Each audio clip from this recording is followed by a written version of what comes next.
What's going on, everybody?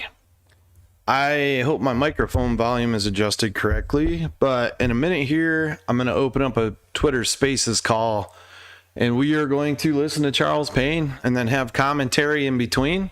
It's usually a pretty fun gig. I'm trying to figure out how to get it correctly to shoot on to the live stream on YouTube and also still engage in Twitter, so bear with me as we experiment with this. I think Charles Payne should be getting on here pretty soon. Meanwhile, AMC killing it today, 5.72%, 1867. Hoping to see another push for 1920. Overstock's ripping, AMFL's ripping, and T0 is also up over 20% today. So 12 p.m. I'm wondering if that's 12 p.m. Well, it's already passed. We'll have to figure it out. I should be on here in a minute, actually. We'll give her a minute. Other than that, Russia news, Ukraine news, as sad as it is not negatively affecting our meme stocks, which is really good. Hoping for a killer Q4 earnings and end of year earnings tomorrow for AMC. You guys can come and watch it at the channel. I've scheduled it so you can set your reminders, and we'll also be on Twitter Spaces call with everybody, the whole crew. We'll listen to the call and then we'll take commentary. I think it's going to be really good. I am hoping that they announce the start of the sale of retail popcorn in grocery stores and mall outlets and other venues. I firmly believe that retail popcorn sales can easily bring in $300 million annually. So, well, it says 12 o'clock, but nothing's playing.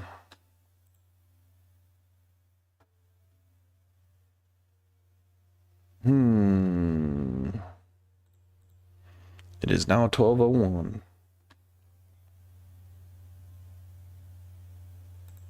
Wait, there we are.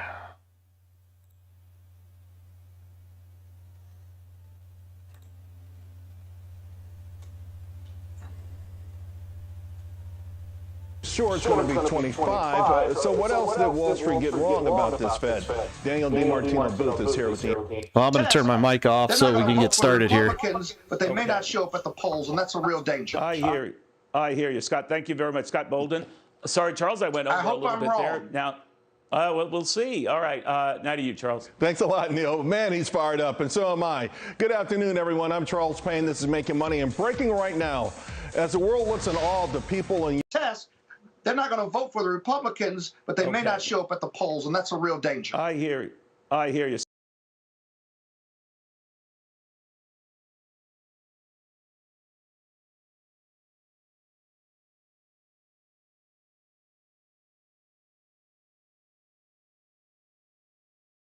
Scott, thank you very much, Scott Bolden. Sorry, Charles, I went over a little bit there. Now, we'll see. All right, now to you, Charles. Thanks a lot, Neil. Man, he's fired up, and so am I. Good afternoon, everyone. I'm Charles Payne. This is Making Money, and breaking right now, as the world looks in awe of the people in Ukraine, the markets continue to exhibit really amazing results as it faces the ugly realities of war. Now, despite the knee-jerk defensive moves that we've been seeing, I think this stock market is on the cusp of a major reversal and a major rally. But when it happens, when that turn happens, the big question, of course, is what should you own? Quality for less risk, or maybe the most beaten down names for the potentially the biggest returns? I've got an amazing slate of market pros with the answers. Plus, the street knew just weeks ago the Fed was going to hike by 50 basis points. Well, now the street is sure it's going to be 25. So what else did Wall Street get wrong about this Fed? Daniel DiMartino Booth is here with the answers. And President Biden ignoring our chance to return to energy independence, risking a Jimmy Carter moment. Larry Kudlow and I will take that on and so much more. All that on Making Money.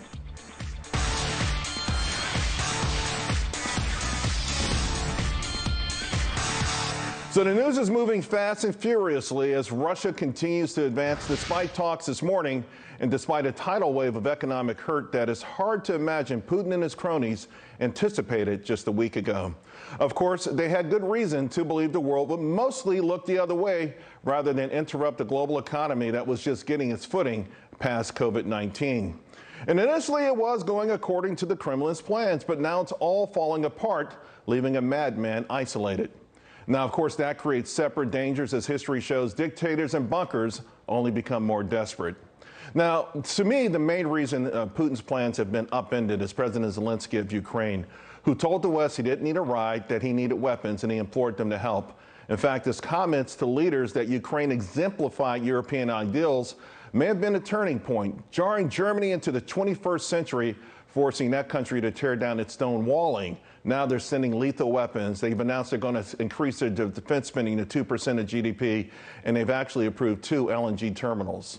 Then there are, of course, the actions by individual companies, most notable British Petroleum, which will diversify its investment in Russian oil giant Rosneft. It's going to take a $25 billion hit in the process. Lots of companies are quitting Russia and putting their Russian businesses on hold now. To be sure, there's a fair amount of virtual signaling going on here. But again, initially, they thought they were going to ride this out. There was going to be a swift invasion and conquest, and they wouldn't have to do anything. Now, perhaps the biggest surprise of this invasion is what we are ushering in this modern-day warfare. It's centered on the movement of money, institutions as safe havens, what money is, and maybe, just maybe, the dismantling of globalism. Actions causing Russian pain today are going to reverberate beyond this crisis, and there's going to be some unintended consequences. As for the stock market, the situation obviously is fluid, but I think the action in the market last Thursday and Friday underscored the potential for a major turning point for this market. Key support points going all the way back to the amazing session on January 24th held, and stocks, of course, charged ahead. I'm hopeful for the people of Ukraine that they will prevail sooner rather than later, and I think this market is on the cusp of a rally. Of course, all of this depends on how far a madman is willing to go. Joining me now, Bianco Research President Jim Bianco. Jim, let's start with your thoughts. Central banks, the SWIFT system, other measures being implemented. Explain how this is actually changing warfare forever. You know, you can also, Charles, back up a couple of weeks earlier with the sanctions that were put on the Canadian truckers, too. We're weaponizing the financial system, and we're using the financial system as a club to beat people, whether it's individuals or countries that don't behave in ways we want to behave. Now, that doesn't mean they don't deserve it in the case especially of Russia, but this is going to have big consequences for how we move forward from here, that we're going to have to look at our investments in the financial system, that it can be used as a club. And maybe that club gets used against Iran or China or North Korea in the future. Right. Now, the good news might be we're not going to send the kids of the poor to fight in kinetic wars around the world. Maybe we could do it digitally, but that also is going to require a whole new rethink of how we view things. And it started this month, I think. You know, and to that point, Jim, you know, for a while now, there was this narrative that Bitcoin hadn't lived up to the promise of the hype, you know, of being a hedge against inflation and things like that. And here it is today, staging a hell of a rally. Is that in part an acknowledgement that, yeah, we're going after the bad guys and this is a great weapon, but ultimately this may also usher in that sort of decentralized finance revolution sooner rather than later? Yes, exactly. Because while this might be a great weapon and while this might be being used in a way that we agree with now, that doesn't mean down the road that it won't be abused at some point. And people are going to want to protect themselves from that. And the whole idea of a permissionless, decentralized currency that cannot be taken away. Your money cannot be taken away from you. Your financial system cannot be taken away from you in the future because somebody disapproves of what you do. This is why it's a very slippery slope. But from the Canadian truckers to what's happened over the weekend with the disconnecting of SWIFT, that we've already done it. And now we're going to have to understand what we've done and consider the consequences. You know, Jim, many people have forgotten or never really knew about the history of long-term capital management. It's still one of the biggest scars in market history, and it began with really a bad bet on Russia. Is this one of the reasons Wall Street, of all the entities out there, has been very, very quiet? I mean, what are the chances that there could be exposure to Russia that no one's talking about? Oh, I think that there's big exposure to Russia, especially among European banks. And if you saw the way that some of the European banks were down 10 or 11% today, just on that news. And yeah, we are very worried about that. And to your larger point, you've pointed out in your monologue that a lot of companies are starting to move away from Russia, most likely, or most notably BP, by taking a $25 billion charge against its Rosneft position. But who's been unusually quiet about distancing themselves from Russia has been the banking system, and I might add the FANG stocks as well, too. I'm not hearing anything from Google or Facebook or Twitter, something similar like that as well, too. And it might be in the case of the banking system is that the cost for them to distance themselves is very, very high, and they have to think twice about it. Jim, before I let you go, I like the way the market, I really love the way the market acted last week, Wednesday, Thursday, Friday. Could this be sort of a wake-up call with respect to the Great Reset? We knew it was overdue, that stocks are overvalued, but it wreaked so much havoc. Could it have gone too far? It might have in some cases gone too far, but once we get past this initial issue with the Ukraine, assuming we do in Russia, we're going to have to then default back to we've got 40-year high in inflation, a very easy Fed. They're still buying bonds this week, and we're going to have to deal with an inflation problem.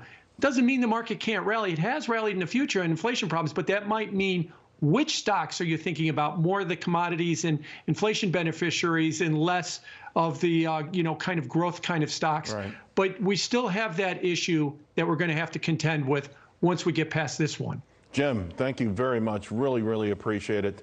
Now I want to bring in the host of Kudlow, Larry Kudlow. And Larry, of course, you've been very hopeful that this Russian invasion would sort of shake up the administration, reverse its oil policies. Instead, they're actually saying folks like you have been misdiagnosing the problem. Not only that, Bernie Sanders demanding higher taxes on oil companies. So is this nation going to miss this opportunity to get back and enjoy our natural resources, bring down costs, make life easier for the middle class and harder for people like Vladimir Putin? No. Okay. See you tomorrow. No. I mean, come on. Hopeful is an interesting word. I wouldn't say I was ever hopeful. I would just say I was being But you were imploring analytical. folks, just like you were imploring, like, kill the bill, and that worked. That's I mean, right. Listen, that eventually that resonated, and there was a slight chance that maybe this would resonate between poll numbers and the obvious. Instead, Jen Psaki says anyone who thinks that way misdiagnosing the problem. Yeah. Take a look at Europe and their green solution. How'd that work for them? 40% of their energy comes from from Russia, not the Soviet Union. So it doesn't work. The only way Biden, and he's in a pickle right now. He's in a terrible pickle because he's got to unlock all of our resources for oil and natural gas, right? He's got to do that.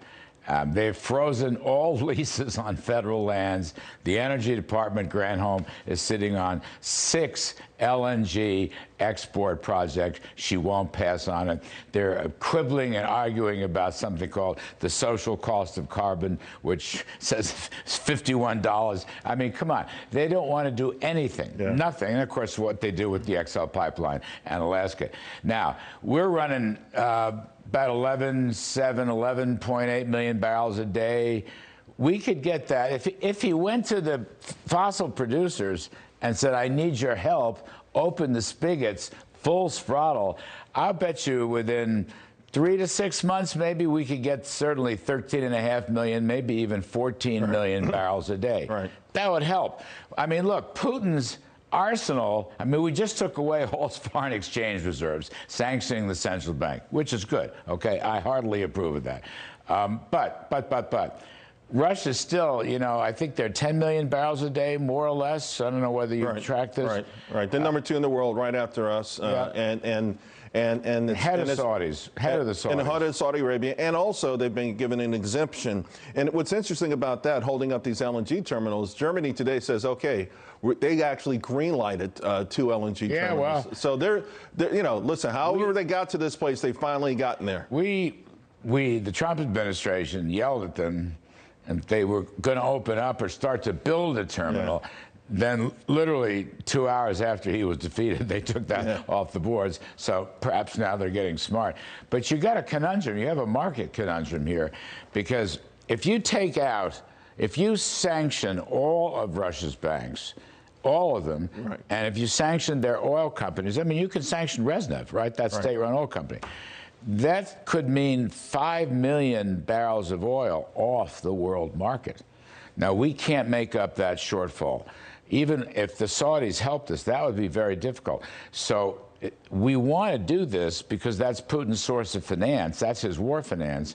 But the rest of the world would suffer. You know, you'd be talking about $150 a gallon, $150 a barrel, and gasoline prices would go But this all way gets up. back to the notion that this is a problem, and it didn't have to come to this, right? No, he could have. And despite the fact that, you know, there could be near-term pain, we should use this as a wake-up call. They're not going to. There was a piece I want to share with you. Neil Ferguson wrote it. Joe Biden has only days to avoid becoming Jimmy Carter. Rampant inflation, foreign policy fiascos, and failed sanctions. Is America back in a national malaise? I pose a question to you. Well, I think his administration is in malaise. I don't think America is in as bad a shape because the way I read it, everyone is rejecting Biden's agenda. You look at his polls, I've never seen such unanimity of polls, liberal polls, conservative polls. Nobody likes what he's selling. Nobody's buying what he's selling. So that tells me there's a populist revolt going on, sort of like the Tea Party. So I'm going to say the American spirits are still pretty good. The cavalry is coming in November, and we're going to see the Congress change hands to stop this radical left nonsense, including, you know, fossil fuels versus green energy. So it's mostly the Biden administration that's going down. They're going, you know, their whole agenda is being defeated before our eyes. And by the way, those are grounds for optimism. I mean, to your point, we will at some point, a Republican Congress will restore fossil fuels. Count on it. They'll go. I have Senator Cruz coming on the show tonight. He will make sure the Exxon pipeline goes through. He will make sure Nord Stream 2 is permanently closed. Trust me on this. They will get, Dan Sullivan, Senator Sullivan will get the Anwar and Willow back open again in Alaska. So we will beat this. But right now, it's a very difficult situation. And Biden's just been defeated. His whole speech tomorrow night is going to be you wait and see. He's going to try to take credit for I don't know what. It's just going to be a terrible failure. There's nowhere for him to go. He's in a box. He's digging a ditch, and he keeps digging deeper and deeper. I got a very small window here, but I want to squeeze this in because when Vladimir Putin talked about their heightened nuclear state. Yes. He did it on television, and his defense minister groaned. I mean, there was a visible, like, today, the defense minister and Lavrov were removed from the Kremlin's Instagram account. And I know it sounds like high school stuff, but it feels like there might be some real serious problems in palace intrigue. Is there a chance that internally within Russia, within the walls of the Kremlin or whatever, Vladimir Putin's could be stopped in that way? In other words, hey, you've gone too far. Or is he just simply too powerful and out of control? I'm going to say to you, Charles, I don't know everything there is to know about this. I think he's too powerful. I think he may be out of control. You know, Condoleezza Rice said the guy may be out of his mind at this point. I'm going to bring my shrink in to talk about this. I'm just kidding. But we are going to look at the psychology of this. The tanks are rolling into Kiev, and if that succeeds, I think Putin is unstoppable. On the other hand, the brave Ukrainians, they're doing a great job. Zelensky's doing a great job. The world is rallying around them. Maybe they can hold off for a little while longer. I mean, what's happened here is not, I think, what Putin expected. Putin is now the greatest villain on the planet. People just hate the guy. And Zelensky is the hero. Now, at some point, that may catch on inside Moscow. I don't know if such a thing is possible. We'll see. Listen, Putin likes to poison people that disagree with him, but he may not have any poisonous umbrellas at his disposal right now. And let's face it, we've seen it happen before many times. Drill, drill, drill. I'm with you. That is the way out. Drill, drill, drill. Take the hit now. drill. Then we won't have to worry about this. Take Putin's money away. Take his war financing away. Let Madam Psaki go to MSNBC or wherever she's going to go because she so totally bungled that question yesterday. It was beyond belief. Yeah. Larry Kudlow. And of course, make sure you catch this special tomorrow, in part because I'll be involved. Oh, that's right. You're coming on. That's right. Kudlow, the state of the economy ahead of President Biden's You State can of the overthrow Union. Putin. You That's can 4 overthrow p.m. Putin. We're going to send Charles in, overthrow Putin. Yeah, give me a couple of poison umbrellas. Hey, folks, coming up, this market, I think, despite this pullback here, it shows signs that it wants to take off. I'm going to have two of my favorite market guests, Shah Gilani, also Gary Kaufman, both coming up. So don't go away.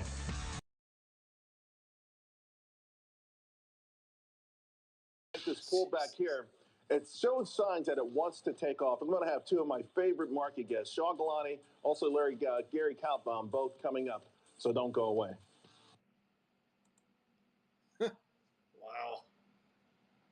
This pullback here, it shows signs that it wants to take off. I'm going to have two of my favorite market guests, Shah Gilani.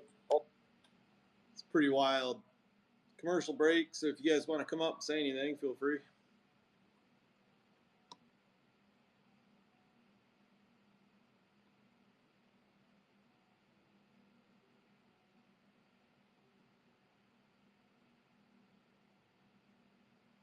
Pretty interesting stuff for sure.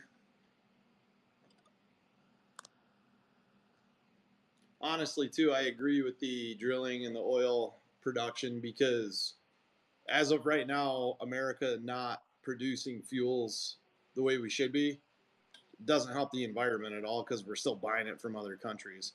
Energy independence for America would solve so many global conflicts. It's not even funny at this point.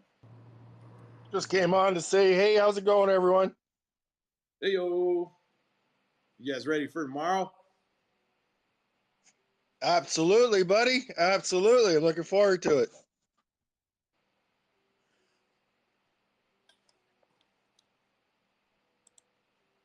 Pretty pumped up about it.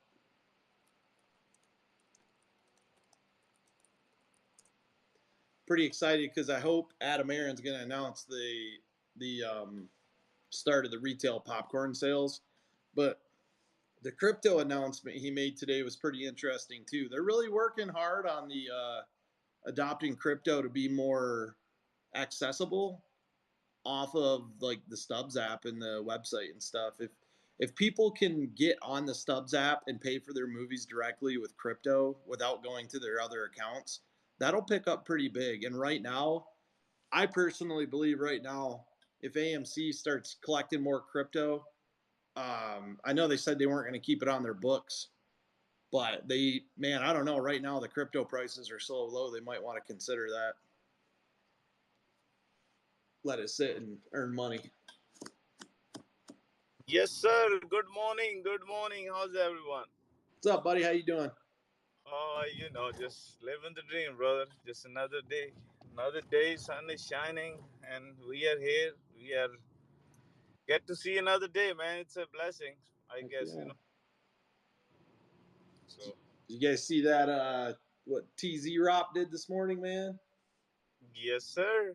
Oh, No, so, what happened there, Spence? What happened? hit like $6.70. Holy I know I said mackerel. That. Awesome. Yeah, I said that was going to be my play. I was going to buy and forget about, but when Mark messages me and he's like, "Hey, we're having a good day," I'm like, "What are you talking about?" And then I go look at TZ Rob and it's kicking, so it's pretty amazing. So when's the call with Mark? The one you Friday at market close. But I can't schedule it until after earnings tomorrow because Twitter won't let me schedule 2 calls. Oh, okay. And that one will be me, Mark. I don't know if Tara's coming or not yet. She hasn't responded as co-host. Maybe Colin. We're going to go through the ABCs of T0, BSTX, and Overstock, just the basics. And then we're going to go into a few more advanced things. And then we're going to do questions. That way, everybody, if they say, "How do I do T0? How do I do this?" Here's the YouTube link. Watch it. This is how you do it. Oh, here we go.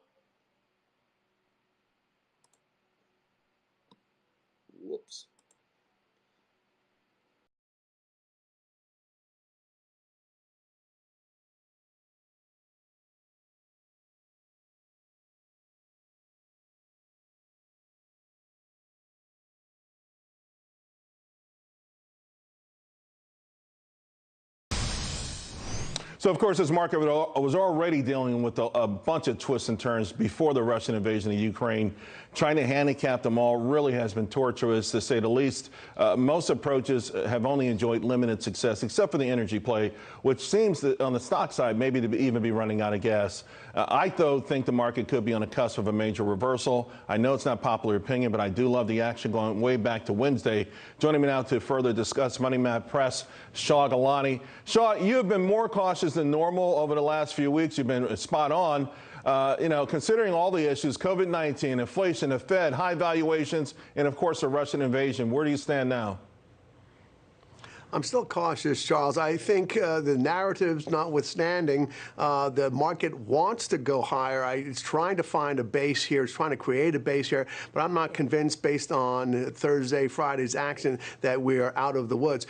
What I saw on Thursday and Friday was a lot of algorithmic buying and buying of the dip based on something like, well, lots of different kinds of algorithms. But my favorite that I saw was when the VIX got to 37. That's a complete buy signal for a lot of folks, a lot of traders, a lot of mechanical systems will buy when the VIX, whose long-term mean is 20, gets to 1 standard deviation, which is 26. That's a buy signal. But when it gets to 2 standard deviations from the mean, that's an absolute buy signal. We saw that, and we saw funds come in and buy. I'm not so sure that trading mentality is enough of a base for investors to hang their hats on for the markets to go higher.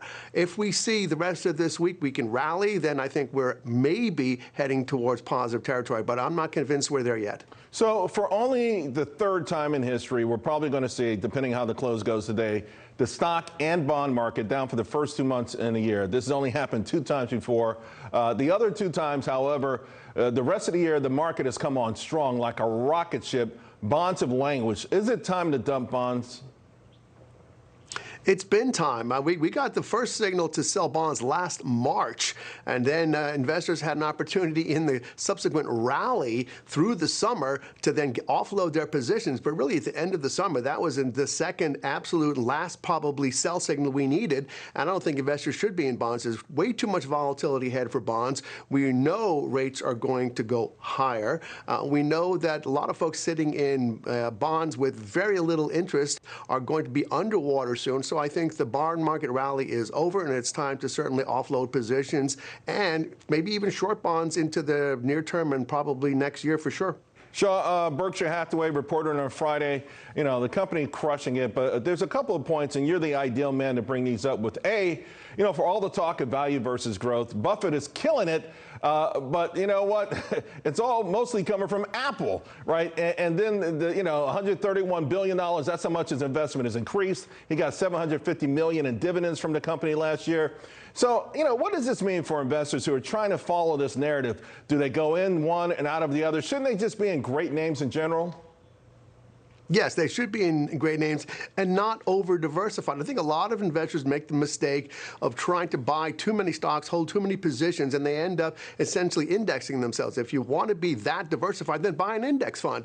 But Berkshire has done very well with concentrated bets on some of the companies that obviously have done very well, Apple being one. And Apple's actually only down 10% from its highs. It's held the rest of the market up. It's held up the S&P. It's held up the Dow, and certainly held up the NASDAQ Composite as best as it can. So I am watching now Apple as a bellwether. So if Apple falters in here, I think the market's going to probably take another leg down. But as far as your viewers, concentrated bets on the greatest companies, the best names in each of the sectors is the way to go. And I personally have never more than 10, 15 stocks ever in any of my holdings.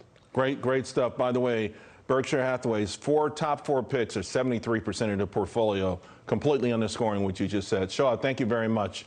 Of course, it's been a wild session so far. Key numbers that you're going to need to watch during this volatile day. I've got those coming up. And stock watcher Gary Kalbaum is going to share some thoughts on what you should be thinking about adding to your portfolio. Your money's on the move, folks. Stay with us. We'll be right back.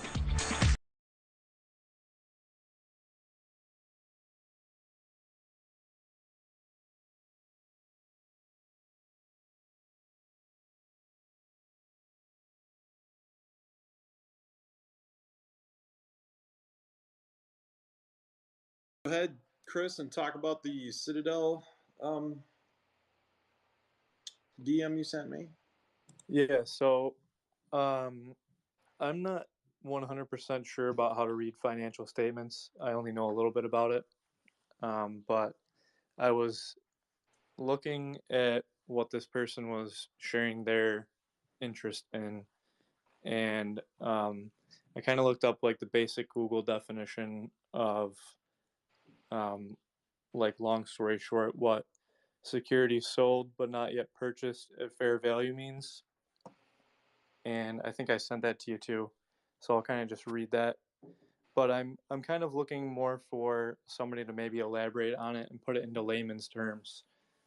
So the Google definition is obligations of the company's subsidiaries to purchase the specified financial instrument at the then market or current market price.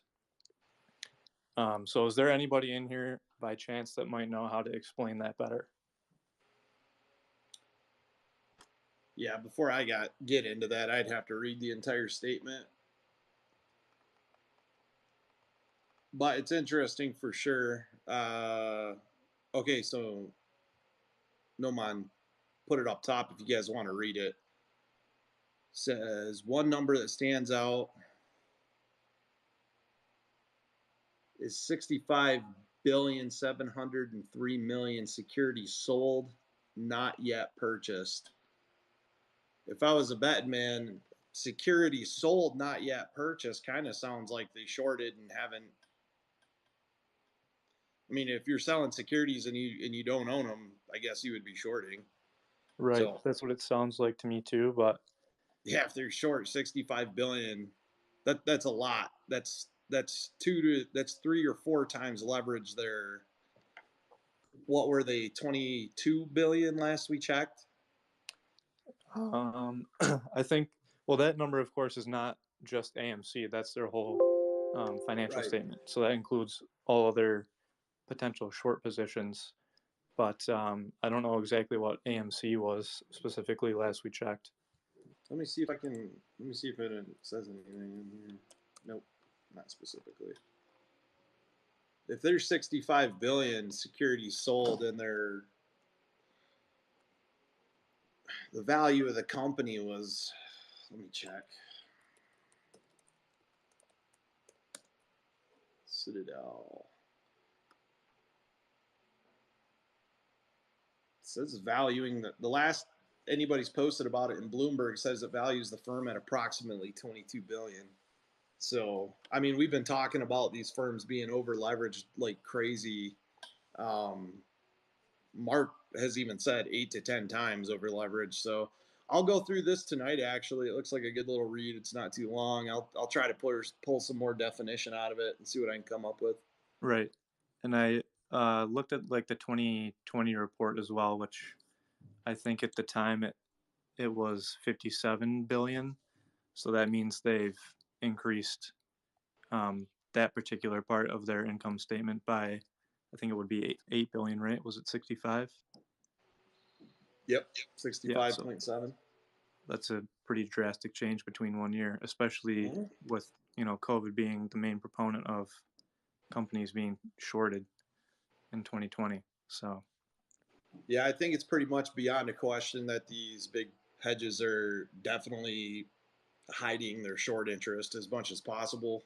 And they're probably more than likely massively over leveraged, which is going to come to a head very soon with all this geopolitical crap with Russia, with the embargo, not the embargoes, the sanctions. There's so much going on that I don't think they're going to be able to keep it under wraps very much longer. Big snowball. They're just hiding it behind a curtain. They really are. It's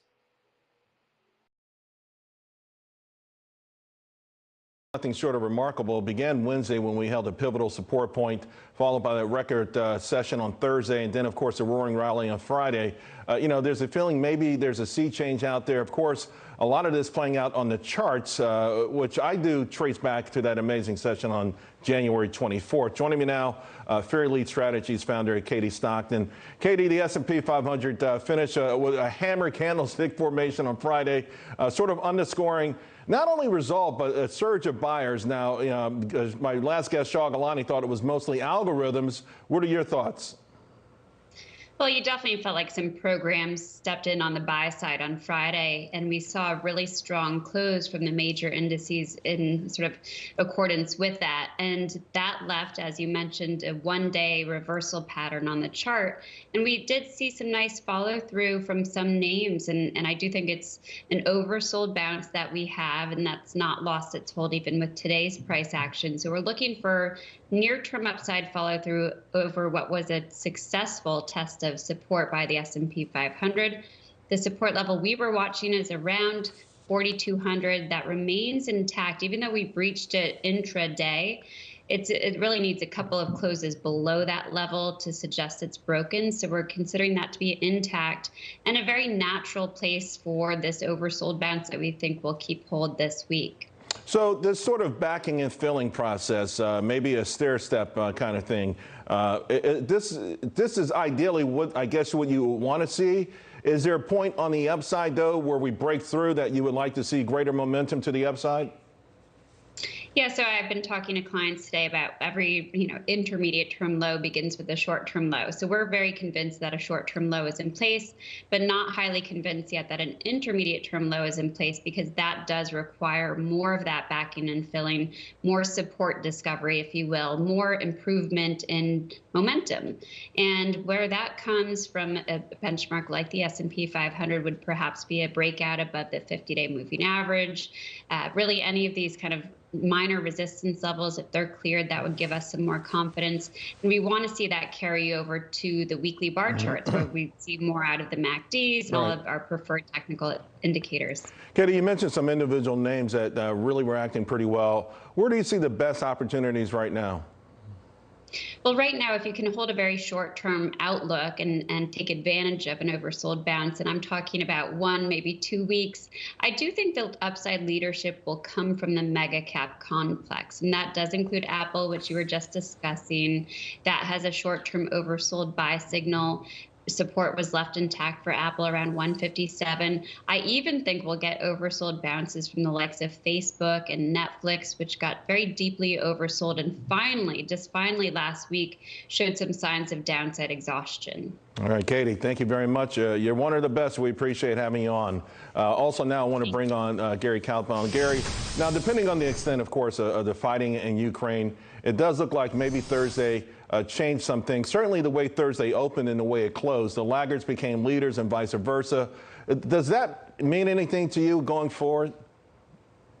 Well, it's certainly Thursday was a washout day after 12% down on the NASDAQ. The market was way down and finished mostly up. And that just washes out all the sellers. Short sellers have to cover. Buyers get the upper hand. You get a very good Friday. Today, I just think is believe it or not, a normal pullback based on all the news of the invasion. The floor has picked up, but a lot of damage was done, a lot of work to be done, and there's still plenty of areas in bad shape. Financials, a lot of them, especially the big ones, look terrible, and that's the exposure to the ruble in Russia. Retail looks terrible, but there's bull markets remaining. We've been talking about it. Energy, some consumer staples, commodities, metals, mining, shipping, but otherwise not much. And sometimes it just takes time, and I'm just playing it very slow. You know, we came off the canvas pretty well. I mean, we opened in the pre-market yesterday, you know, when the futures started trading, the NASDAQ was, like at 13,000. And we even went positive for a moment. Then the images, more images of the fighting in Ukraine. You know, we're seeing supermarkets targeted. The talks ended. I guess we have to live with that, right? The headlines that come out of Ukraine are going to just make this market push it up and down almost more than anything else for the near term, right? Yeah, look, I'd like to think I'm some sort of genius, but there are just moments in time where you don't know what's going to happen the next minute. You don't know what big news announcement is going to move the Dow up or down 300. I can promise you, if we heard the words "stand down" come out of the Vladimir Putin's mouth, I think we're up 1,000 points very, very quickly. Otherwise, I think back and forth depending on what's going on. And there was absolutely no help today when we saw images of them going into the bigger cities and just buildings being blown up. This is one of those moments, one of the most news-driven environments we've been in. I use it akin to when we started out with the COVID, and every day it was something different, and markets were moving all over the place. And I think get used to it, at least for the near term right now. Hey, I got to run here, but I can't before I get your thoughts on how this impacts the Fed. Not just that first rate hike, but will it give them an opportunity to be more dovish somewhere down the line, because we know they want to? Yeah, Jay Powell, just his modus operandi is always thinking easier if the markets are getting in trouble. I would not be surprised before the meeting with a leak or telegraph out, not a 0.5%. And probably, I think they have to do a quarter no matter what, or they just lose all credibility. Maybe that helps the market a little bit. I'm not so sure why, because inflation, if you're too easy now with inflation, that's not good news. So I think he's a little bit boxed in, but I do believe they're not going to be as tight as some people think they're going to be because of the Russia thing. Gary, as usual, thank you so much, my friend. Coming up, we're going to delve even deeper into expectations for the Fed, particularly in light of the war in Ukraine, the invasion of Ukraine. More importantly, though, there are other signs out there that the Fed might not be taking away the punch bowl, not to the degree that we think. We're going to get critical insight from my favorite Fed watcher, Daniel DiMartino Booth. That's next.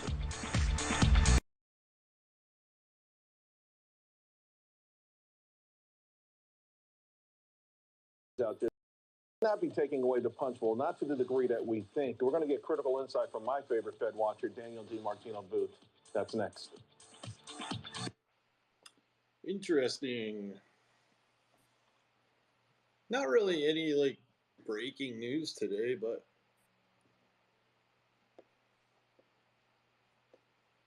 be curious to look more into that Citadel financial statement. I think all signs are pointing to exactly what we've all been saying for over a year now. Pretty much every single sign. 100%.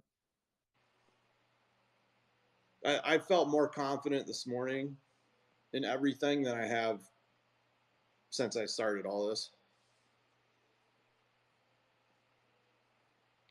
Yeah, I think there's a lot of stuff that's coming out these days too that is kind of getting pushed to the background because of all of the noise, with Ukraine. And I know a lot of the people that are working in our government trading, and that's kind of coming to fruition. And I'm sure the news is going to be talking a little bit more about that than they would, short squeezes and whatnot as well in the upcoming months.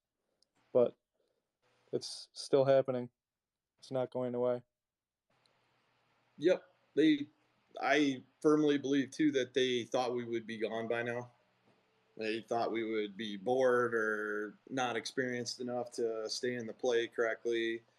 I almost guarantee you at 1380, they were like, okay, this is it. This is where they're all going to just split. And some people probably did, but that's like when I bought as much as I could at that point. It's paid off considerably. Can't wait to see where we go. They keep, this 20% short interest. I don't believe it for a single minute. There's no way. No way. I think it's much, much higher. Yeah, I think I would agree with you. There's been too many hiccups with platforms showing correct numbers, and there's just too many good things going on with the company in the upcoming future that it just nothing adds up. It doesn't make sense. Well, even when you look at the data, you see all these shares come out that they're borrowing and returning and shorting. We've been watching them short the stock for over a year now, and I just don't see how we hit 21.5%, and then all of a sudden it's back down to 20. When we went down to 18 or 17% short interest 3 months ago, I was like, there's no freaking way. How do you go down in short interest and the stock price go down with it?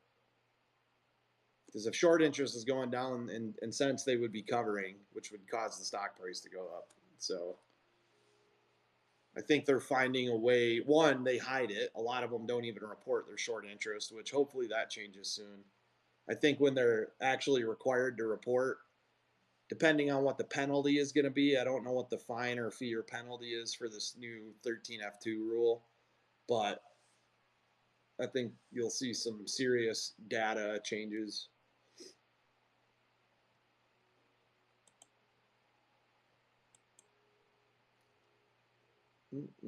Oh, what just happened there?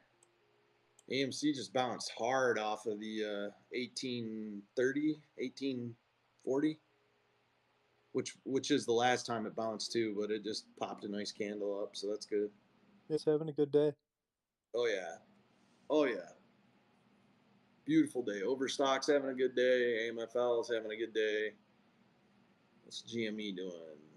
GME's up 1.5%, a little more. Tesla's up 6% on, I think what the news was is that they're opening a subsidiary to get into defense marketing, from what I read out of a tweet. So yeah, I still think it's awesome. The tweet that Elon put out the other day, I think in somebody else's tweet thread about him opening up, I think it was Starlink to the Ukraine, right, for defensive purposes. So that's sweet.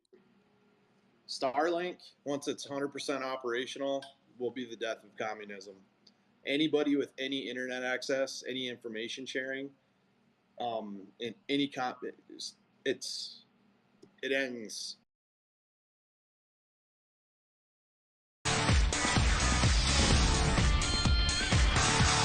So after swinging to a 100% chance of a 50 basis point hike in this March meeting, the street now convinced it's going to be a 25 basis point hike, as there are growing questions about the aftermath of the Russian invasion. But, I think there might be more to it. Joining me now, Quill Intelligence CEO Danielle DiMartino Booth. And Danielle, if the Fed only goes 25 basis points, will that actually reduce or increase the total number of rate hikes?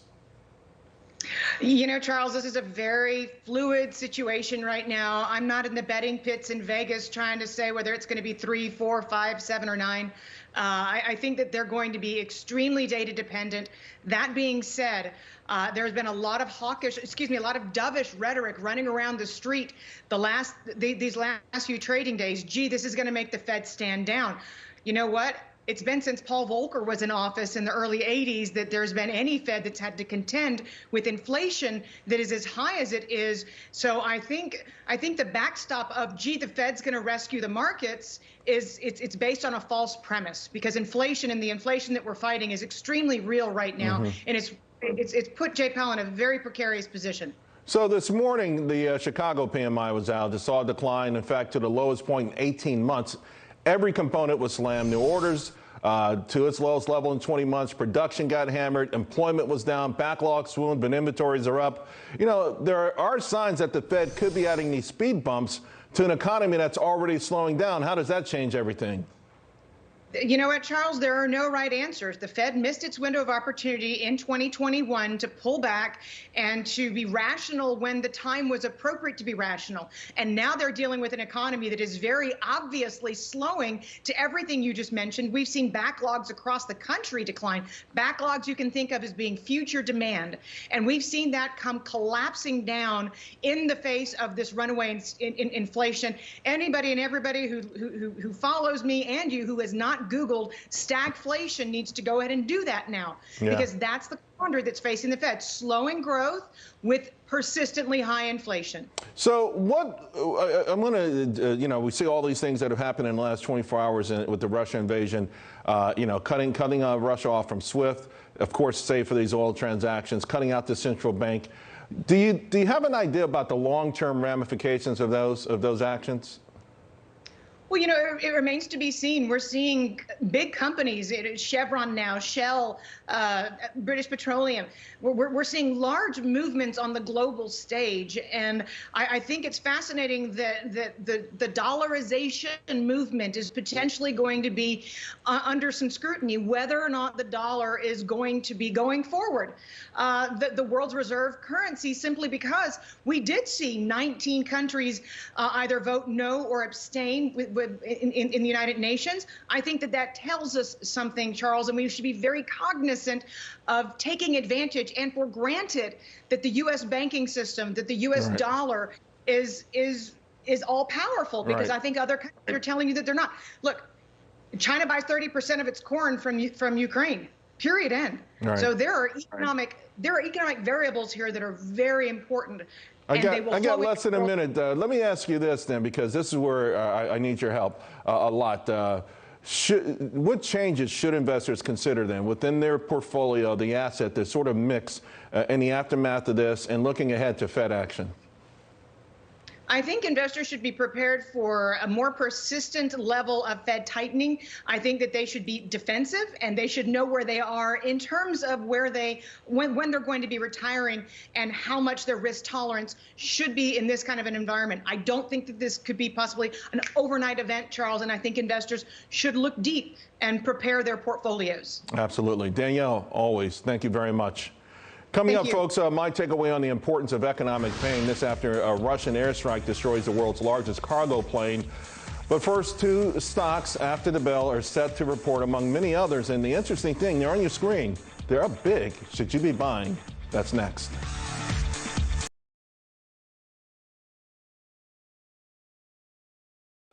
But first, two stocks after the bell are set to report, among many others. And the interesting thing, they're on your screen. They're up big. Should you be buying? That's next.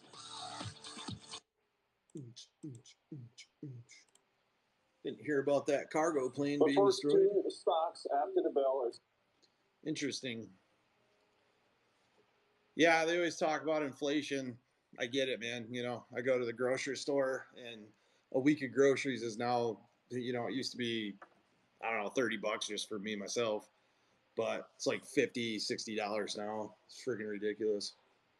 My grocery store is looking extremely lean too. I see people walking around just with a sense of panic on their face, you know, because the meat and cheese section in my grocery store was all but gone.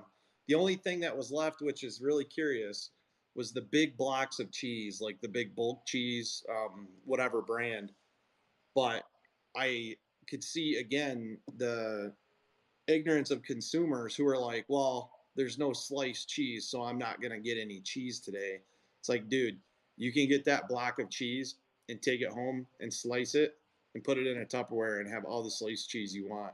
People have become, American consumers have become based around convenience instead of necessity. And like I said, I think in the last call was for the past, I'd say the past 10 years, I have traveled all over to different countries, and I will tell you that the American consumer is the dumbest consumer I've ever seen. And that's an insult to myself. No, that's okay, Spence. I just find it funny. That's all. It's yeah, true. no, yeah, it's true here too, man. I see it. I see it in my grocery stores. I mean, we haven't run out of that kind of stuff just yet. It's coming, but well, you know what? Well, I went to the grocery store today, and the issue, not that I was interested in buying, but I went down the aisle, was the chip aisle. It was like almost everything was gone. Yep. And I think that might have to do with the trucker convoy at the border and stuff. I think there's going to be a lot of issues with that too. But I just heard you say they blew up a plane. I was out today stocking up on gas and propane and stuff. Yeah, let me Google it. Airstrike. Yeah, it's the world's biggest cargo plane. I think it's called the Antonov or something like that. Oh yeah, there it is. Oh yeah, I know that plane. I've seen the shows on that thing. World's largest cargo plane destroyed during Russian invasion. Ukrainian foreign minister. One of my friends is a pilot, and he's been kind of following that small story.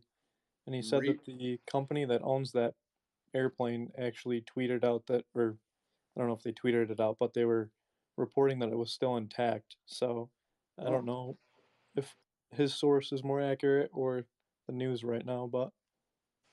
Well, when planes are struck like that too, I mean, we've had helicopters, we've had rockets go through the paneling and stick behind the pilot seat that never blew up.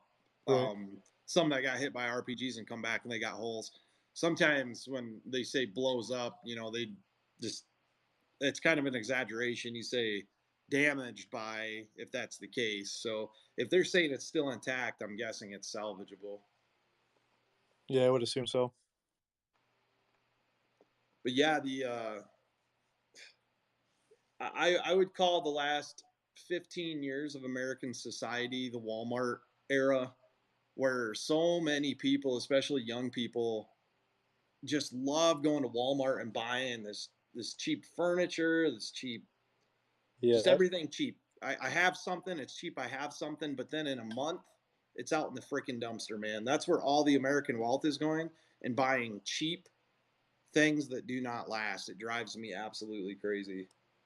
What's even more crazy to me is like the fact that we're headed in a direction where you can order your groceries online. Yeah. And either have them delivered to your door or pull up for curbside assistance. Yeah, that's, you know, COVID, whatever, but I think it's important for people to go to the grocery stores. Like in Europe, you don't have a fridge in your house most times loaded with food. You go out and get what you need each night. And the grocery stores within walking distance, I've kind of adopted that. I go to the grocery store maybe every 2 to 3 days and get what I need for dinners for 1 or 2 days. I don't stock up for a month. I can't stand it, because when you go to the grocery store, it makes you brainstorm. Okay, what am I going to do? Okay, there's this, and I'll cook this tonight. You know what I mean? And that's a lost art in the American household too, is cooking. It drives me absolutely insane when I see my friends with their kids and they're like, oh yeah, he's got to eat lunch, right? And they throw a freaking microwave dinner in the microwave and give it to their kids, and it drives me nuts, man. I'm like, one, you're wasting so much money. A fair amount of resolve. Remember, when we opened, the futures market opened, the NASDAQ was at 13,720.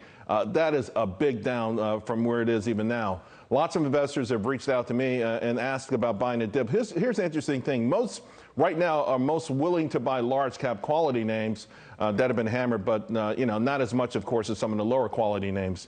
Joining me now to help hash it all out, Blue Line Capital President Bill Baruch, along with Heritage Capital President Paul Schatz. Bill, let me start with you.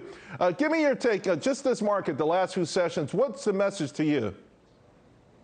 Listen, I look back at last week and we had this big sell-off, and I'm looking now as opportunity. I'm looking at last week as bringing opportunity. I'm looking at there being less uncertainties. As crazy as that sounds, we moved into this war with a lot of questions, or this conflict with a lot of questions that was going on in Russia and Ukraine. And now there are some known knowns. And on top of that, I'm looking at the probabilities of the Fed at this most recent meeting coming up here as a 25 basis point hike with a 90% probability. So there's more certainty moving in that direction too. So I think this is opportunity at this point. Paul, how are you seeing it? Look, Charles, last time I was on, the time before, I was talking about selling rallies and selectively buying dips until the January 24th low is breached. Before Christmas of 2018, most declines saw that big kind of cataclysmic momentum-driven low, a feeble bounce, and then a secondary low, which is finally what we saw last week on February 24th. You know, the VIX was lower than it was on January 24th. The number of new lows on the NASDAQ and the NYIC were lower. So you saw less momentum on February 24th as we came down. And I think Bill's 100% right. The market had some more certainty, because we know markets really can't stand uncertainty. Right. There's a number of building blocks that certainly support February 24th being a low. The question is it in capitals the low? And that's only really viewed with the benefit of hindsight. You need to see relentless buying off of what is the low. You need to see buyers press and press and press over a 10-day period. Listen, the rally just started, so is it encouraging? Sure, but we're certainly not out of the woods. Sure. I did a ton of buying on Thursday with the with the idea that if I'm wrong, my risk is small enough where I can get out or I can hedge. Right. But I think you can still, whatever falls hardest usually bounces the hardest, and then real leadership emerges. So once we get by the next couple of days, we really want to see leadership broaden out. We want to see buyers stay pressed. We don't want to let the bears make any more headway on the downside. So to that point, one of the more intriguing aspects of this session is that some of these really beaten down names that, by the way, report after the close, they came out the gate with gusto. Zoom, Blink, Workday, 3D Systems. Bill, I mean, would you be a buyer in that area, or would you look higher up the quality scale? I think there is a reason to look to some of these beaten down names, but it's not my game plan. And what I've been looking at, I mean, Salesforce reports tomorrow, and that's a name that I like a lot, regardless of the activity we've seen coming down for $300 over the past few months. I think that's an attractive stock, very great company, very well run, and they have components where something like the Slack purchase a couple of years back has dragged revenues, and expanding on that purchase is also dragged on revenues. So I'm looking for a potentially good report there. I'm also looking, when you look at these very beaten down names, the Cathie Wood stocks come to mind, and I'm not just searching for anything. I really like CrowdStrike and I like Square. Those are names we've been nibbling into for the last couple of weeks and leaned into the late part of last week with CrowdStrike in particular, even when it was up 5%. So I think there's places to look within this market on those beaten down names, but not indiscriminately. Also, take a look at what the narrative going around is. And nuclear, the conversation around nuclear is accelerating. Cameco, CCJ is the ticker. It's be a volatile stock, but I'm looking at places to get exposure in the uranium space, as I think there's legs there. Yeah, and to that point, we added to some Square last week as well. Love the way it's acting right now. And that Salesforce name, folks, by the way, a lot of these software as a service stocks are going to report. Many of them are so beaten down. You can see 20, 30, 40% moves. But again, it is high risk. Great information, guys. Great guidance. Bill, Paul, thank you both very much. Appreciate it. Thanks. Up next, how the destruction of a symbol of Ukrainian ingenuity is a reminder that humanity will prevail. And my parameters also for this market that I say wants to rocket higher. What does it have to leap first to get there? We'll be right back.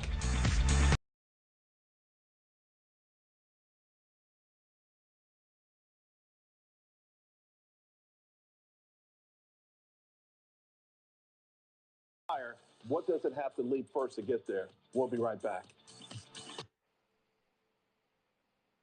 They still got the camera on him. He started running across set. That's funny.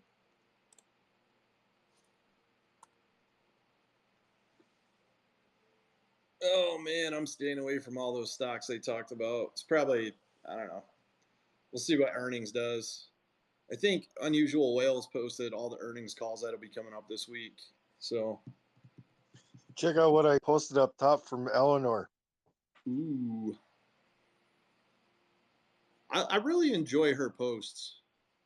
Yeah, I do too. It's a two-part post, but I thought that was really interesting when I seen that.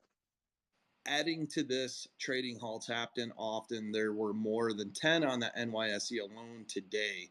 And the move doesn't necessarily mean that either exchange is looking to ban trading of the securities. NYSE NASDAQ halt trading of Russia-based companies. Oh, yeah. Rather, regulators will take the time to gather more information and assess the impact of recent events on the company's shares.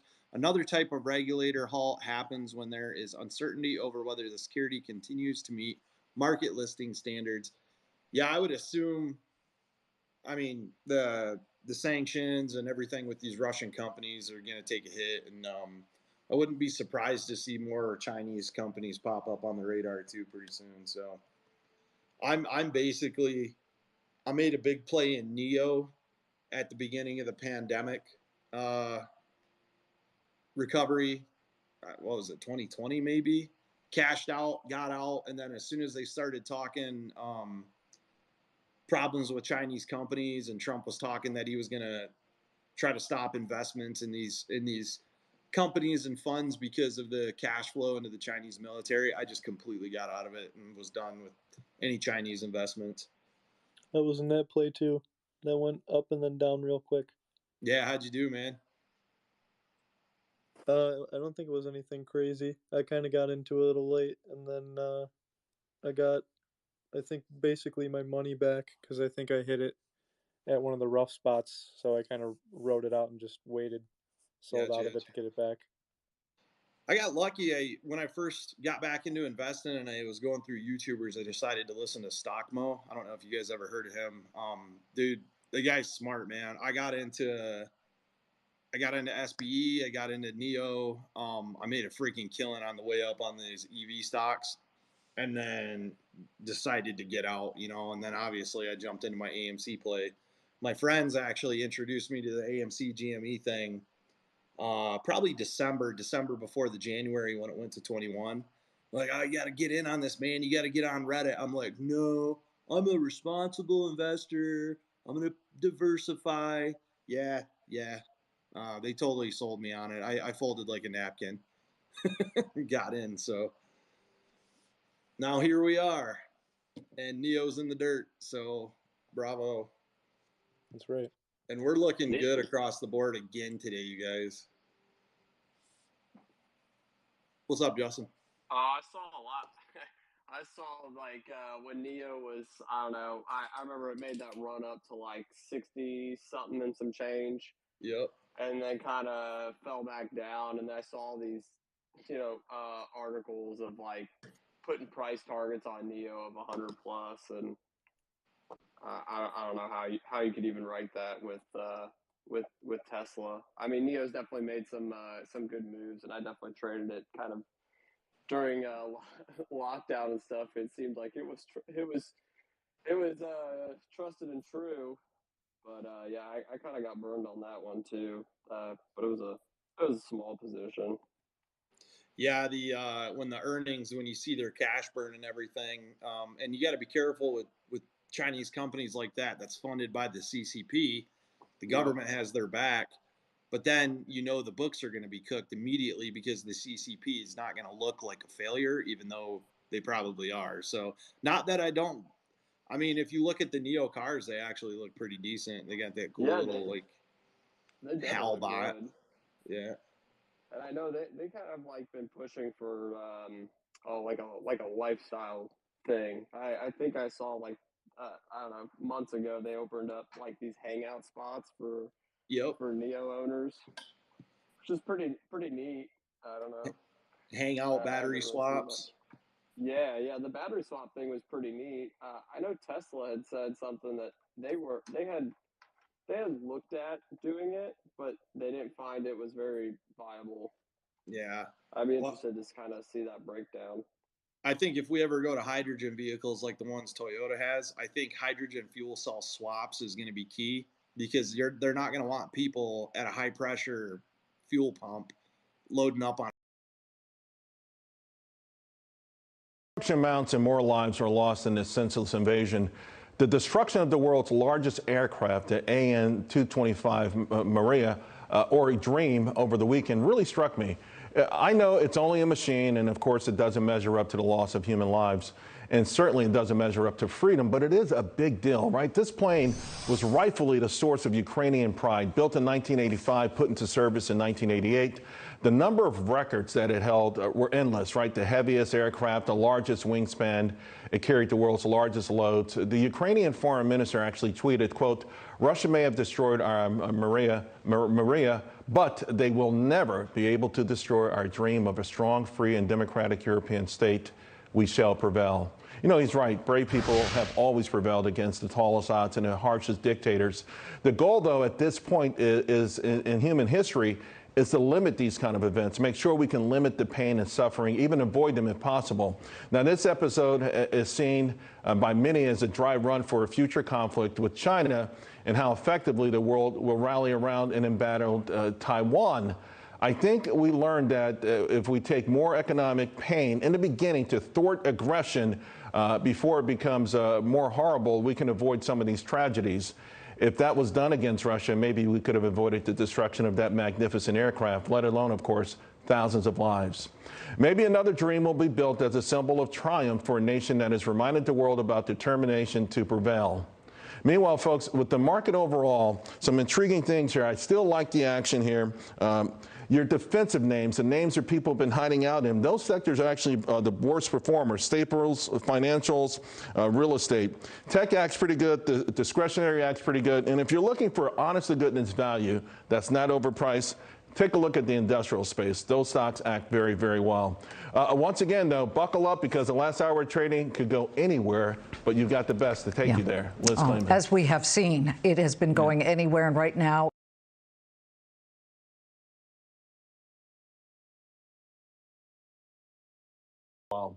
once again, though, buckle up because the last hour trading could go anywhere, but you've got the best to take you there. Liz Claman. as we have seen, it has been going anywhere, and right now. Okay, that was it for the Payne show. If you guys want to have a little back and forth, feel free. Once again, though, buckle up. Did Gasparino delete Algo Hack? Oh, yeah, everybody was saying that was actually his sidekick account or something. Yeah, I just saw that he's off. It's gone out. Twitter just says something went wrong. Wow. I don't know, man. I blocked Algo Hack so long ago. I just block them and move on. I don't even care. Half the time, Gasparino posted today something, and then an account I've never seen before commented under his post and just put, "Who are you?" I thought that was like the funniest post I've ever seen. I saw that it says AMC accepting Rico Suave NFT or coins or something like that. And you know where he got the Rico Suave thing? Where? The dude is just a total thief, man. I posted a meme about Rico Suave and tagged him in it, saying, Rico is coming. And then not even 2 days later, he's using it in every post now. Rico Suave, huh? The dude's such a cheeseball, it's not even funny, man. It sucks to see people's integrity absolutely just get thrown out the window by whoever stuffs some money in their pocket and whatever agenda they want to push. Yeah, I don't know. The dude just. I saw like MSN's already throwing out their AMC hit pieces pre-earnings. They put something up a little bit ago of like AMC still doesn't look good despite I don't know, so about regardless of earnings and whatnot. Well, they're going off the preliminary report that was dropped, which I think is a trap by Adam Aaron. They did the preliminary losses in a really wide window from like 190 million to 117 million. I think they did that purposely so they can come in and just smoke the shit out of their own estimates. So, but even right now, I don't understand right now because AMC is priced out, in my opinion, undervalued fundamentally. Even right now, it's a $25 stock minimum. I mean, with the assets and how much cash they have on hand, the recovery they're going through, the debt reconsolidation, and the plans for their new revenue stream, $25 all day, right? Minimum. So why are these guys still in here short and covering, reshort and covering? It's insane. Just waiting for them to get absolutely smoked. Yep. Or for some DOJ and shit to come out. I mean, I find it odd. Like I've screen recorded the like level 2 tables and through multiple brokers, and it's been pretty clear. Like going back and even playing at half speed, you can see these spoof orders. And then it was interesting that they said that they were, they specifically mentioned spoofing as one of the something that they were looking at. And it's like I called the SEC, Gary's office, no less than probably 30 times now. I've left them voicemails every time. I'm like, hey, let me know where I can send you this file. Like, I've slowed it up for you, paused it, circled. I mean, they will not get back. I don't know. I think you say anything about it. I think they probably have everybody's phone number that had called to complain, like on do not answer, of like just hold on, we'll get to it kind of thing. We'll drop the news for you. they've probably got so many tips coming in right now on stuff that they can't even handle it. But the spoofing thing, this community has been calling that out since day one. Everybody's always taking screenshots and saying, hey, man, look at this $40,000 sell order when we're doing a run up, and then it just disappears out of nowhere. So, yeah, and they'll just say, well, that's just algorithms. Well, it's like, why does the algorithm keep just moving it around? Like, so it can stop the run. Exactly. It's to prevent a run and prevent FOMO. Yeah, it's price fixing at its finest. Not, that's excluding even Max Payne. I mean, I think I saw a tweet. Somebody tweeted at Gensler and said, "Hey, I watched this," and it was like on a Monday. It was like AMC will close within this tight range, right outside of a bunch of open interest, and sure as shit, like clockwork, closed underneath. It's been hilarious the entire time, man. We're out.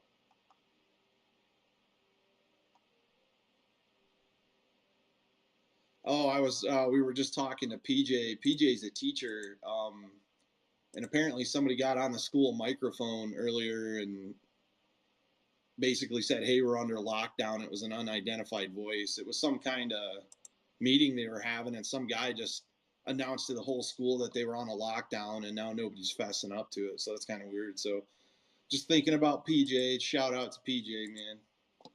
But other than that, man, everybody please share the space call for tomorrow.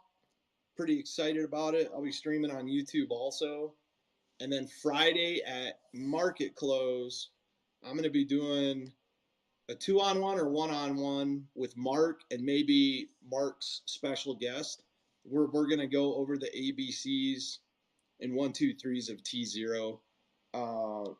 Real basic stuff, but then we'll get into a little more advanced things about it after he explains the basics to everybody, because I'm getting so many DMs about how to buy it, where to buy it, what can I do here, what can I do.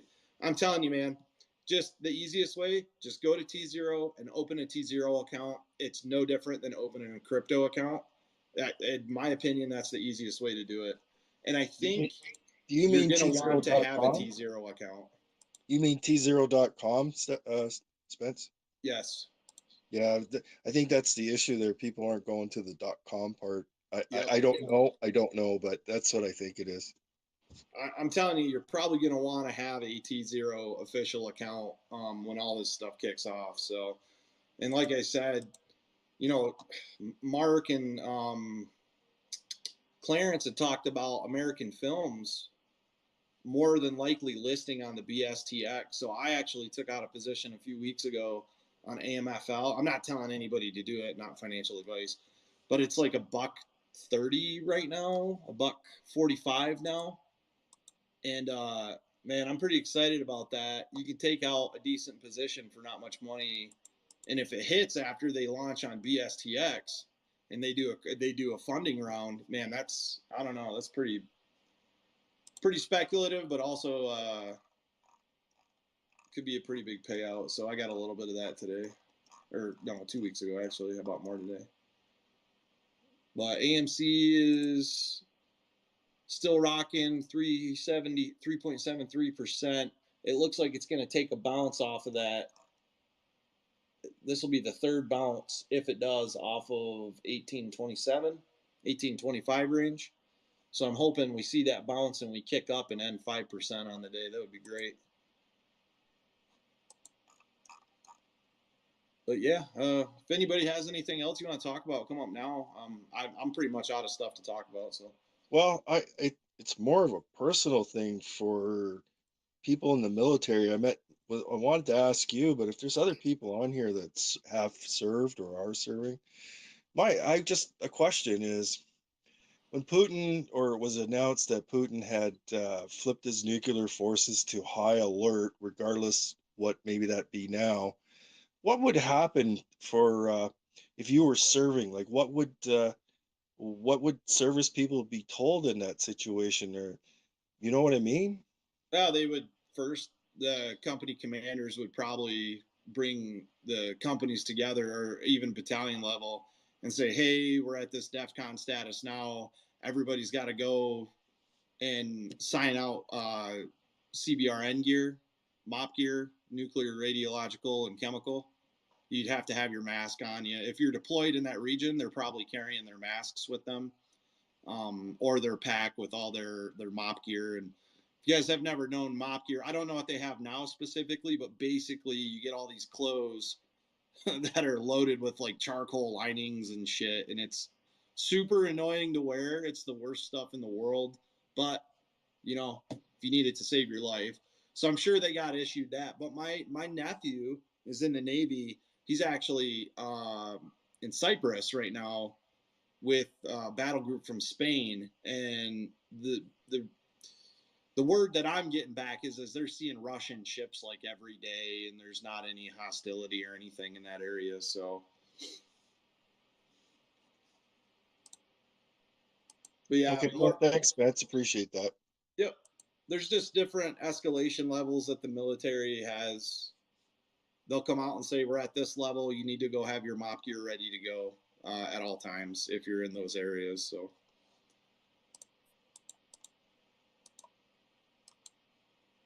You know, Sugar, they actually were talking today about military pay on a post.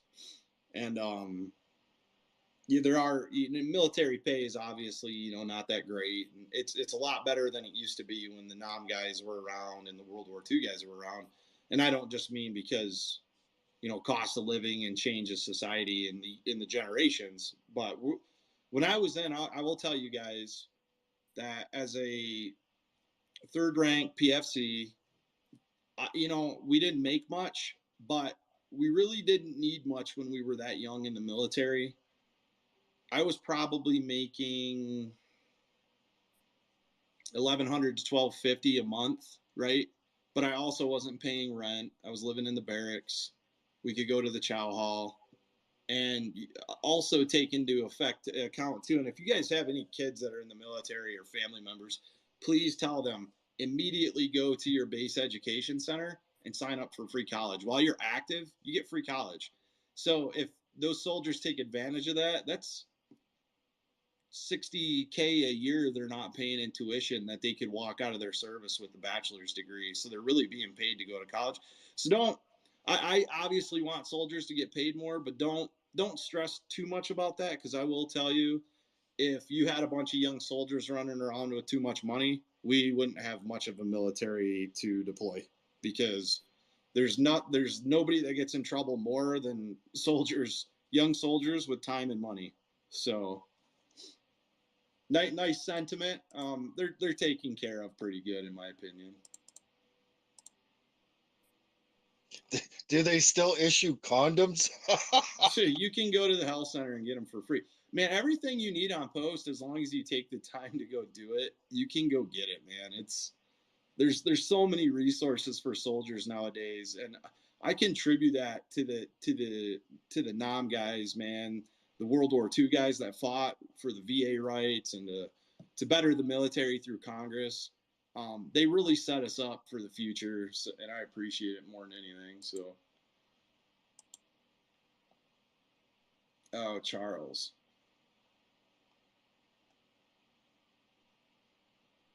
Yeah, they're really going crazy about crypto regulations now because of the Russia-Ukraine conflict, which there was a really good piece the other day when we had the radio on. I forgot what the girl's name was, but she basically said, she's like, if you ban crypto, it's not going to hurt Russia that much, but it would hurt a lot of people around the world that need a decentralized currency to help them out in times of crisis like we're seeing in Ukraine right now. Because like right now, I could send somebody in Ukraine $10,000 to their crypto wallet. You know what I mean? So then they got money to try to do something with that. I think decentralized currency, setups like Starlink, internet, things the government can't really take away from the citizens. I mean, what are they going to go do? Fly into space and shoot down thousands of Starlink satellites now? No. But cable, they can just tell the cable, okay, you're done. It just, I don't know. I think there's a new, some people were talking about like New World Order stuff today. I think the New World Order is going to be just people standing up and saying no. I think after this Russia conflict, big government's going to be on its way out the door. People are tired of it, man. It's just like, literally, just let us go freaking have a cheeseburger without some kind of world-ending conflict happening, please, so. Could you imagine being a Ukrainian right now and not having, the ability to use social media to share your story? Yep. I think what Musk is doing is brilliant. There's some people talking shit about it already, but you can't say that him setting up Starlink for the Ukrainian people is not something amazing. Oh, he's just doing it to advertise. Musk doesn't give a shit about advertisement, man.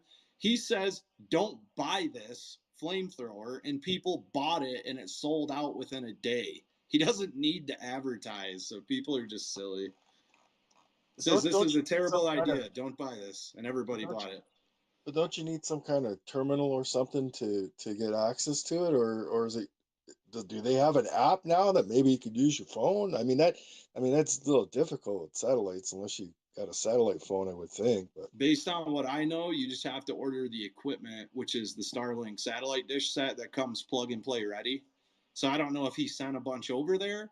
Or well, I heard he did. I think he even tweeted that he did, that he was sending a bunch. So well, that's, you know what, I don't care. I think it's an awesome thing that he's doing. I'm buying one as soon as it's available, because I'm going to be up in the mountains here pretty soon with my house build. I'm definitely getting one. Just plug and play, set it up. It tracks the satellites. It gets all the angles and everything, and you got internet. So I signed up for their beta program, but I'm too far north. It wouldn't let me go. Well, that's northern Michigan. Everybody's waiting for it because we have so many rural areas.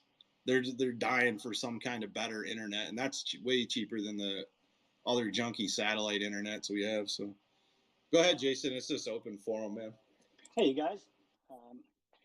I just wanted to let you guys know I've been hearing a lot of people asking questions about the Ukraine stuff. If you're interested, there's a Spaces call or space call that's been up there. It's a bunch of OSI, it's open source intelligence people. This group of people do this for a living. A lot of them are active duty. They really put out great information. They don't speculate. They have geotagging photos and getting all the information you need to know. As far as the Musk thing, yes, they did send in last night the receivers for the Starlink system, and nice. Also a few more tidbits there as well. Poland, I think it's Poland, went ahead and transferred their MiG force, Soviet-era MiGs, over to the Ukrainians as well, that got there last night, or was at least on the rail last night, headed over there. And in turn, the U.S. has agreed to go ahead and replenish their forces with U.S. Aircraft for that support, so we don't have to get directly involved. But so yeah, if you wanted to go over there, they do have great information. Like I said, they don't speculate. They don't let anybody speak unless you are actually somebody of some credibility on the ground or in Kiev or part of the military itself. But yeah. What's that call called? It's called. You'll be able to see it at the top. It's called The Russian Invasion of Ukraine, and the speaker Peter is one of the co-hosts. There it is. OSIC. So a great group of people, very knowledgeable what's going on. It sounds like, from what we're hearing, the Russians are really disorganized. A lot of these people really don't understand exactly what it is they're doing, what strategy they're working on, because they've lost a bunch of their paratroopers trying to take Odessa about 4 times now on land, air, sea, or land deployments. And as we know, amphibious assaults. I was in the Marine Corps on the LAV platoon. They're one of the hardest in the military to do. They have been unsuccessful, and so far it's been about 4 tries they've made and they're just getting shot out of the sky. So we're not real sure what exactly their position is or why they're doing things the way they are. But the Ukrainians are kicking butt. I'm really impressed. Thanks, Jason. Yeah. And when you see the size of the protests that are happening in Moscow and different parts of Russia, and the Russian soldiers start getting a sight of what's really going on. Me personally, if I was in that situation, like, what the fuck are we doing, man? Like, why are we just here killing these people? I get the land takeover and whatnot, but it seems like the Russian forces have been pretty demoralized. And when you see videos of, I don't know if it's real or not, but videos of farmers towing away armored vehicles with their tractors. Yes, that's true. And the video of the dude asking if they wanted to tow back to Russia, you can see that they're obviously disorganized. So yeah, I guess apparently they're what we would call our contractors have really gone in there and haven't been totally left alone and just thrown to the wolves. They haven't had any kind of air support whatsoever. So they're getting their butts kicked quite a bit. So yeah, and a lot of the Russians are actually, so the paratroopers which is the Russians' strongest force, or their paratroopers, they're actually refusing to jump because 2-3 days ago their buddies didn't come back. So why am I going to jump into that hot zone? So we're seeing a lot of Russians actually giving themselves up at the border. Some have stopped for fuel in a gas station, and because they think, hey, we were told we were going to be greeted with open arms, and they find out that they're just being apprehended by the Ukrainians. Yep. So yeah, it's pretty weird. But anyways, I won't monopolize this space for that. I just wanted to give you guys that info. Thanks. Thanks, man. Yeah, well, I'm pretty much done here anyway. So if you guys want to all go join that space, that's cool. I don't have any more news to talk about, and hopefully I see everybody tomorrow for the AMC earnings call. And hopefully, prayers to Ukraine. Hopefully, somehow this conflict can end peacefully. It looks like, we might be headed. I don't know.